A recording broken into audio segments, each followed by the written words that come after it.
உங்கள் வீட்டுக்கு பக்கத்தில் இருக்கக்கூடிய ஒருத்தருடைய குழந்தை சிபிஎஸ்சியில் படிக்கிறாங்க, உங்கள் குழந்தை மெட்ரிக்கில் படிக்கிறாங்க வச்சுப்போமே. 6ஆம் கிளாஸ்லேருந்து 3வது மொழி வந்தாச்சு. சிபிஎஸ்சியில் அநேகமாக ஹிந்தி எடுத்துப்பாங்க. இவங்க 12th வரைக்கும் போயிட்டு பள்ளிகளை கடந்து கல்லூரிகளை கடந்து வேலையை போகும்பொழுது உங்கள் வீட்டுக்கு பக்கத்தில் இருந்த அந்த குழந்தை ஹிந்தி சரளமாக பேசும், உங்கள் குழந்தை பேசாது. இதுதான் யதார்த்தமான ஒரு நிலை. 3ஆ 2ஆ இதுக்கு ஒரு விடிவு வந்துடுச்சுங்க இந்த பிரச்சனைக்கு.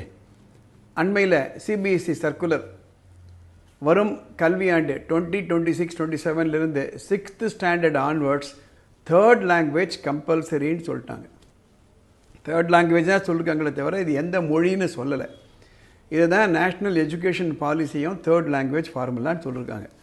இதை எந்த ஒரு உள்நோக்கமும் இல்லாமல் நம்ம இம்பார்ஷியல் அனலைஸ் பண்ணுவோம். என்ன சொல்கிறாங்க, 3 லாங்குவேஜ் படிக்கணும்னு சொல்கிறாங்க. இதில் என்ன பிரச்சனை இருக்கும்னு எனக்கு தெரியல.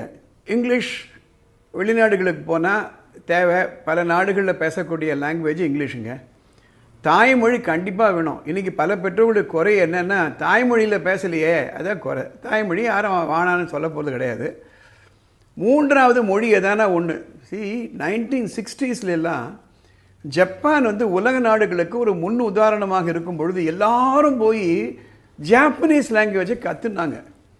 1988 நான் இந்திய பிரதிநிதியாக ஜப்பான் ஒரு மாதம் எனக்கு அனுப்பிச்சிருந்தாங்க. ஏஷியன் ப்ரொடக்டிவிட்டி ஆர்கனைசேஷன் அவங்க இன்விடேஷன் அடிப்படையில். அப்போ நான் கற்றுக்கிட்டேன். ஏஓடிஎஸ்னு ஒன்று சென்னையில் ஒன்று இருக்குது. நான் ஜாப்பனீஸ் கற்றுக்கிட்டு போனேன். பல பேர்கள் ஜாப்பனீஸ் கற்றுக்கிட்டு இன்றைக்கி கூட. அடுத்த கட்டமாக சைனா உலகத்துக்கு வழிகாட்டும் பொழுது சைனீஸ் கற்றுக்கிட்டாங்க. இன்றைக்கு கூட ஜெர்மன் கற்றுக்கிறாங்க. அலைஸ் பிராங்கைஸ் என்ற பிரெஞ்சு மொழி கற்றுக்கிற அமைப்புகள் இருக்குது இந்தியாவில்.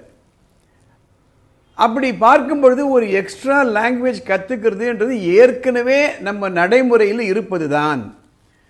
ஆனால் என்னவோ சில காரணங்களுக்காக 1960 3வது மொழியே கூடாது. எதனாலன்னா ஹிந்தியை திணிச்சிருவாங்களோ என்ற ஒரு பயத்தினால. நியாயமான பயமாக கூட இருக்கலாம். ஆனால் இது நாள் வரையில் ஹிந்தி மொழி கம்பல்சரி என்ற நிலைப்பாடிலிருந்து மாறி இன்றைக்கு ஏதாவது ஒரு 3வது மொழி கற்றுக்கணுன்றதுனால என்ன ஒரு பிரச்சனைன்னு தெரியல. ஆனால் எந்த மொழியை நோக்கி 3வது மொழிக்கு மைக்ரேட் ஆகுவாங்கன்னா ஹிந்தி மொழியை நோக்கி தான். ஏனென்றால் இந்தியாவில் பல மாநிலங்களில் அதிகமாக பேசக்கூடிய ஒரு மொழி ஹிந்தி. தமிழ் திரைப்பட கலைஞர்கள் பாருங்க, ஒரு படம் சக்சீட் ஆயிடுச்சுன்னா அவங்க ஹிந்தி கற்றுப்பாங்க. ஏன்னா பாலிவுட்டில் அவங்களுக்கு சான்ஸ் கிடைக்கும் என்பதற்காக. 2வது, இன்னைக்கு சிபிஎஸ்சி பள்ளிக்கூடத்தில் இதெல்லாம் கம்பல்சரியாக கொண்டு வந்துட்டாங்க. மெட்ரிகுலேஷன் பள்ளிக்கூட நிலைப்பாடு ஒன்றும் தெரியல. ஒரு யதார்த்தமான சூழ்நிலையை பற்றி பேசுவோமே. உங்கள் வீட்டுக்கு பக்கத்தில் இருக்கக்கூடிய ஒருத்தருடைய குழந்தை சிபிஎஸ்சியில் படிக்கிறாங்க, உங்கள் குழந்தை மெட்ரிக்கில் படிக்கிறாங்க வச்சுப்போமே. 6ஆம் கிளாஸ்லேருந்து 3வது மொழி வந்தாச்சு. சிபிஎஸ்சியில் அநேகமாக ஹிந்தி எடுத்துப்பாங்க. இவங்க 12th வரைக்கும் போயிட்டு பள்ளிகளை கடந்து கல்லூரிகளை கடந்து வேலையை போகும்பொழுது உங்கள் வீட்டுக்கு பக்கத்தில் இருந்த அந்த குழந்தை ஹிந்தி சரளமாக பேசும், உங்கள் குழந்தை பேசாது. இதுதான் யதார்த்தமான ஒரு நிலை. அப்படி இருக்கும் பொழுது யாருக்கு அட்வான்டேஜ் யாருக்கு டிஸ்அட்வான்டேஜ் நாமளே யோசனை பண்ணி பார்ப்போம். அது மட்டுமல்ல, ஒரு முக்கியமான பரிமாணத்தில் பார்க்கணும். இன்றைக்கு 10th ஸ்டாண்டர்ட் சிபிஎஸ்சி வரும்பொழுது 5 பாடங்கள் கம்பல்சரி, 6வது பாடம் ஆப்ஷனாக எடுத்துக்கோன்னு சொல்லும்போது எல்லாரும் விரும்பி எடுத்துக்கிறாங்க. அநேகமாக அனைத்து பெற்றோர்களும் 6வது பாடத்தை எடுத்துக்கிறாங்க. அப்போ 6வது பாடத்தை விரும்பி எடுக்கும் பொழுது 3வது மொழி ஏன் எடுக்கக்கூடாது? அது மட்டுமல்ல, இன்றைக்கு பள்ளிக்கூடங்களை கடந்து டான்ஸ் கற்றுக்கணும்னு போகிறாங்க, மியூசிக்கல் இன்ஸ்ட்ருமெண்ட் கற்றுக்கணும்னு போகிறாங்க, ரைட், பகுதி நேர எம்பிஏ எல்லாம் படிக்க போகிறாங்க, ஆப்ஷனலாக போகிறாங்க. அதே போன்று ஆப்ஷனலாக ஏன் ஒரு 3வது மொழியை கற்றுக்கக்கூடாது? ஏன் ஹிந்தியை கற்றுக்கக்கூடாது? எனவே இந்த பார்வையிலிருந்து இந்த பிரச்சனை நம்ம பார்க்கணுமே தவிர வேற எந்த ஒரு உள்நோக்கத்தோட நம்ம பார்க்கக்கூடாது. அரசியல்வாதிகள் அவங்க என்ன வேணா சொல்லிட்டு போட்டோம். பெற்றோர்களாகிய நமக்கு எது நல்லதோ அந்த முடிவை நம்ம எடுப்போம். நம்ம குழந்தைகள் எதிர்காலத்தை நோக்கி எடுப்போம். அது இந்தி மொழியாகத்தான் இருக்க வேண்டும் என்ற அவசியமும் இல்லை. ஆக வரும் கல்வியாண்டில் சிபிஎஸ்சி பள்ளிக்கூடங்களில் 3வது மொழி கம்பல்சரி ஆகிடுச்சு. மற்ற போர்டு என்ன பண்ண போறாங்கன்னு தெரியல.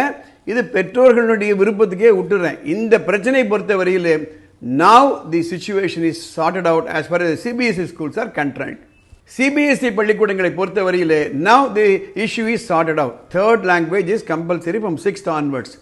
இந்த பதிவு பார்த்த உடனே உங்களுக்கு பிடிச்சிருந்தானா கமெண்ட் பாக்ஸில் போட்டு yes I like it, I want more of இட்னு போடுங்க. அப்போ தான் இது பல பேர்களுக்கு போய் சேரும். இந்த பதிவு மற்ற நண்பர்களுக்கோ உறவினர்களுக்கோ பயனுள்ளதாக இருக்கு நீங்கள் நினச்சிங்களன்னா உடனே லைக் பண்ணுங்க, ஷேர் பண்ணுங்க. கல்வியை பற்றி உங்களுக்கு ஏதாவது குழப்பங்கள் இருந்ததுன்னா மேலே ஒரு வாட்ஸ்அப் நம்பர் போகுது, அந்த நம்பருக்கு நீங்கள் ஒரு மெசேஜ் அனுப்புங்க, வாய்ஸ் மெசேஜோ டெக்ஸ்ட் மெசேஜோ. அடுத்த எபிசோடில் இதை கவர் பண்ணுறேன். இந்த சேனலுக்கு சப்ஸ்கிரைப் பண்ணுங்க. அடுத்த எபிசோடில் பார்க்கலாம்.